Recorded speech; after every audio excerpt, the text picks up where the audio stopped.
we're walking at the graveyard again, and I did promise in an earlier video that I would talk about this diet that I'm on, the Ayurvedic diet, the anti-inflammatory diet. Mm-hmm. So do you want to talk a little bit about what we've been eating? And Well, I've been eating very simple, almost like a mono diet in a way. Eating basmati rice with lentils and, before the procedure, greens. mm-hmm. And then we had to cut out the greens for over a week, which was like, oh, it was hard for me. Because I had to be off my blood thinners. Because, yeah, he had to be off blood thinners because of his procedure he had. But everything's good now. And what was the question? Well, we should say that greens Greens have vitamin K. got a lot of vitamin K, which right?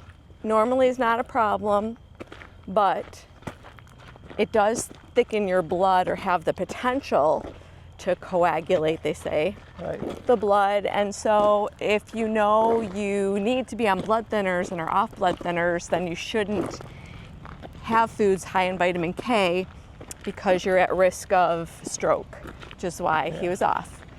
So anyways, that diet is very easy to digest. So everything's cooked, for one. Two, basmati rice, like you might be saying, why not brown rice? Basmati rice is easier to digest than brown rice. So basically, this diet gives you a full protein, greens to help pull toxins out of the liver, Mm-hmm. and it resets your digestive system, which is basically why it was prescribed for you. Right. So that then you can digest other foods easily. So this diet would be a good diet for people that have diverticulitis or diverticulosis. Yeah, I mean, I'm not a doctor, but basically, as long as you can play one on YouTube. I can play one. Basically, like, you know, with that condition, the little divots in the intestines, you just want to make sure you're chewing your food really well, no matter what your diet is. Some doctors will say don't have seeds and nuts, but your doctor said you could, Right. which I was surprised. But I would say as long as you're chewing your food really well, most of us don't. Most of us like chomp, chomp, swallow, Right. instead of like the 26, I think, chews Yeah. that's recommended. Very rarely are we chewing our food 26 times, but I think like if you're somewhere in the middle of that, you know, 15 or so Yeah. chews would be much better than the average person. Right. So let's talk a little bit about why an anti-inflammatory diet would be good for anybody. Wow. Because do you think that most people have are inflamed, have an inflamed digestive system because of all the junk that we have in our American diet? Yes. Most people are inflamed digestively and mentally. Hot-headed. But inflammation is like the root cause of most symptoms that people are experiencing. So inflammation is key to reduce before any type of healing can take place. So you said inflammation is the cause of most illnesses or most digestive things? Most disease, really. Yeah. There's a lot of disease that's caused from just inflammation in the body. Right. Because the body is basically, I'm again not a doctor, but is like fighting itself. And so it can't heal. It's like attacking itself, Right. creating like autoimmune disease conditions. And inflammation on its own is not bad as long as the body can return to homeostasis. But I think a lot of us have a hard time getting our bodies back to homeostasis once the inflammation response is no longer needed. Right. So do you think that if we're always eating foods that are not anti-inflammatory, that the body kind of gets overloaded and then it can't bring our system back to homeostasis, so it's always inflamed? To my understanding, I would say yes. And I would say that when you're inflamed, the body also can't use the nutrients. So even if you are putting some good quality foods in your diet, but still keeping the toxic foods, the inflammatory foods in your diet, the good quality foods that are healing aren't really going to take effect until your inflammation response goes down. So we've been talking about the liver. Now, can inflammation affect the liver? Yeah, it can affect everything. So the liver, because I'm studying up on the liver has 2,000 functions, and most of us never think about our liver other than, like, if we have alcohol, we think, oh, I know that's not good for my liver. Right. But the liver processes emotions as well as food and liquid. The liver processes experiences. So there's a lot of trauma sometimes stored in the liver. And the liver needs to be cleaned up because most of us are dealing with a liver that is 70% or less functioning.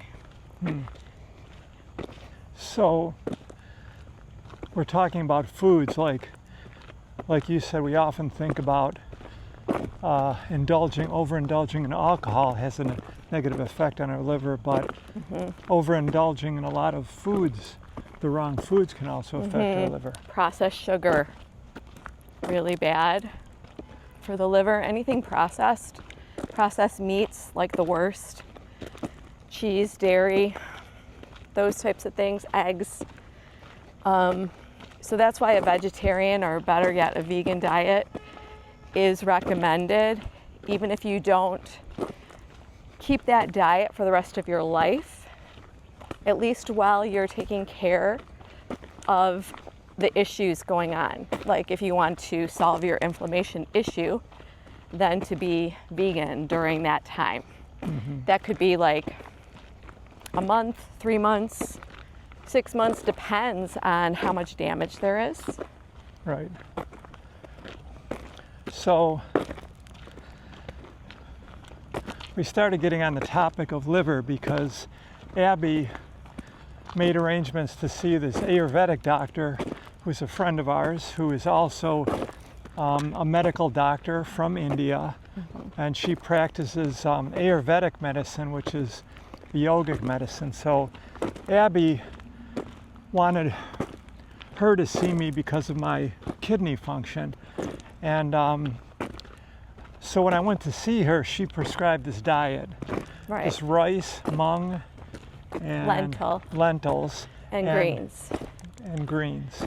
Like astringent greens to pull toxins out of the liver. But not things that are gassy. So she said, like, no broccoli. Right, nothing cruciferous per se, or really hard to digest, like Brussels sprouts, which are really good for you. But when your digestive system is weak, which yours was, like in Ayurveda, they measure your digestive system health or strength in the fire quality, or Agni. So like when I went to see the doctor as well, she said, you're like at a 1 out of 10 for your Agni. And then you were like the same. Yeah. Like our fires were out. Yeah. So that means no matter what you eat, your body is not able to digest it and absorb the nutrients. Right. So step 1 is getting your digestive fire back. Right. So the doctor prescribed kale, what else? Cilantro, green peas.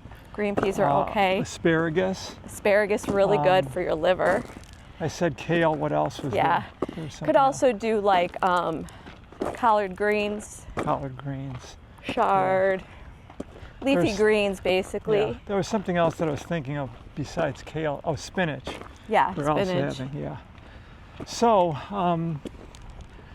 So we started that diet. I was probably like, what, almost 3 weeks before I had my colonoscopy. It was July 28th.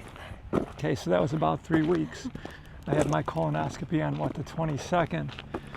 So during that time, we started eating like this twice a day, nothing after 6 or 6:30 in the evening. And Yeah, I didn't do so great with that. and also, but I did. You did. You were really good. You're really disciplined. And also the other thing that she prescribed was this herb. Do you remember the name of the herb? Oh, hing something. I'll put a. I don't remember I'll the put a name note on here. offhand because it's not So- an herb I take. So you can take that herb, which I've been taking just before every meal twice a day. And I did some research on this herb, and it's supposed to reduce inflammation, get your digestive system functioning better. So in the 3 weeks that I was been on this diet, and we're still kind of doing it. I've cheated a little bit with some pizza, but prior to my colonoscopy, we were just eating that. I was very disciplined, and I lost about 5 pounds. I feel much better, much more energetic, and it's just incredible that in 3 weeks, just eating those foods with that type of discipline. Now, we did have pizza the day after my colonoscopy. I mean, the day of my colonoscopy when we got home, we did have some pizza, but vegan pizza, right, with gluten-free. Well, it wasn't vegan, but it was gluten-free. Okay. It didn't So there's have the cheese vegan. on- It was didn't have real vegan cheese, Yeah, unfortunately. okay. But The one didn't have any cheese, though. And were we doing the diet when we had those vegan tacos? I think we did. Yeah, it was like counted as a cheat day because Yeah. Bina said you could have Yeah. an occasional cheat. Yeah, so she said, But- when I went to see her, she said, eat this type of diet. And she said, you can have a cheat day. I don't remember what she said, but I remember I calculated it, and it was like, it came out to like 1 day a week. You could cheat. And I mean, you don't want to eat a lot of junk food. Obviously, you don't want to. Right, and the way we did it was just one meal. Yeah, just one meal. That you Right. didn't Right. have the prescription meal. So anyway, it made me feel much better. As far as my colonoscopy results, it went well. I mean, they removed, I think, 5 polyps and a big mass. I don't know if that was called a polyp. If you call that a large polyp. It was a large polyp, but it was a mass because it was really big. Yeah. So that's similar to what I had, but the doctor was able to remove it, which was awesome because mine, the doctor said he couldn't, and I had to actually have surgery. Yeah. So you got really lucky that Yeah. he was determined Yeah. and took it out. The doctor that did the procedure said if it would have been a little bit bigger, I would have had to have surgery. Yeah, so maybe that's he how was mine able was. to remove it in 2 pieces, and it was the test results came back. Of course, they biopsied it, and it was labeled. I can't remember the medical terminology, but it's kind of precancerous. Yeah. Which is what they told you about yours as well. Yeah, so we had like the So, same issue. Yeah, which means that you have to go get checked regularly. So for me, I've got to Yes. go back in 6 months. That was his first one, and he's yeah. 65. It's not recommended. No, it's not. It's supposed to start at 40 now. And as a matter of fact, the doctor, he knew I had 2 kids, and he said, it doesn't matter how old your kids are. Now, my son is 34, my daughter's 30, and he said they should get colonoscopies done as soon as possible. Right. My son has already had a colonoscopy and an upper GI as well. So, and I think Jordan said that they're supposed to have another colonoscopy next year, but Yeah, because He's gonna- he already has some issues with yeah. his digestive system. Right. So, he's going to actually go to Dr. Whitmer. I talked oh really? to him. Yeah, Dr. Whitmer's He said the he's best. going to make an appointment with him, and because Dr. Whitmer knows my history now. So Yeah. anyway, so it's like really a phenomenal diet, even if you do it. I mean, even like we're talking about liver and stuff like that. if you eat meat and other things, I mean, it's still good to do a liver cleanse once in a while, right? Yeah, I would say twice a year would be good. 3 times even better, but twice a year, you know, you could do that. And in Ayurveda, they do cleanses in the spring and the fall, and that would be good times to do the liver cleanse. And an Ayurvedic cleanse is similar to a liver cleanse, not quite the same, but has some of the same components. Really easy to digest khichdi, and then some spices that also help to detox and to build up the digestive system's fire. So would the liver cleanse also, I mean, could you just do that, or should you also combine it with some type of anti-inflammatory diet for a period of time like we were doing?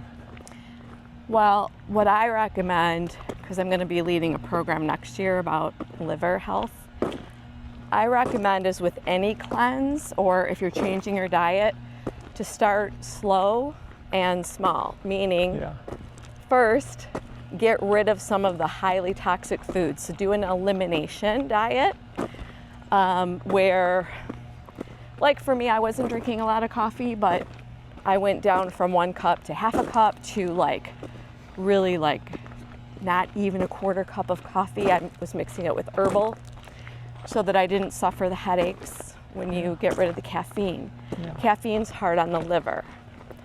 So it doesn't mean you can never have coffee, but what tends to happen, especially if you live in colder climates, I think, like in the winter, we tend to go, oh, I'm just gonna have 1 more cup of coffee. Right, just because it's warm.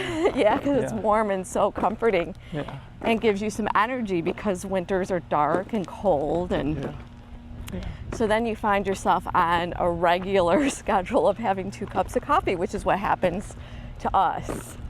So I recommend taking a month or more of taking things out or reducing greatly.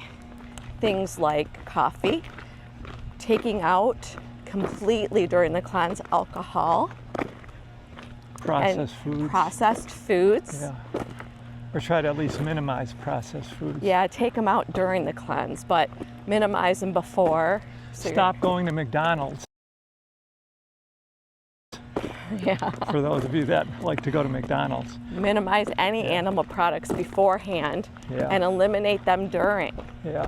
I mean, you got to do it. And so if you do it the right way, you'll feel so much better. And then when you go back, I hate to say go back, when you move forward from your cleanse, then you'll probably choose to keep a lot of these practices. And it might not be as strict, but because you feel better, you're going to want to do it. I mean, just like me with this diet that I've been on, that we kind of both were on it. After the first week, I mean, it was a little difficult for me because I'm someone who likes to eat just before I go to bed, watch TV and eat. It was hard for me the first few days, but now I don't even want to go back to eating the way I was, you know. So I think a lot of times once you feel how clean you are, once you've done an elimination diet and some cleanse, and you've eliminated some of those foods or reduced them, then you start to notice the difference, right? Yeah. So one thing with the diet that you've been on, I feel that's missing is fruit. And so for me, I love fruit, and I was so delighted to hear when I started to read about the liver cleansing systems that the liver needs fruit. Yeah. Well, I'm going to go back to see Dr. Bina, the Ayurvedic doctor, as soon as I can, and I'll see what the next step is. I know that she was talking about that other herb that was more for the liver, concentrated on the liver. Yeah. So she'll probably want to put me on that, and I'll have to see what the next steps are. Anyway, thanks for listening, everybody. Thank you, Abby, for sharing your knowledge. And if any of you out there are interested in doing this in-depth exploration of the liver, I don't want to call it a 6-month liver cleanse, because we want to at least get some information, understanding of the functions of the liver, and Yeah, it's a try to do 6-month something, right? a 6-month program on how to save your liver. So it does include some detoxification and cleansing and rejuvenation practices and yoga and meditation. It's not all diet, but a lot of it is diet. Yeah.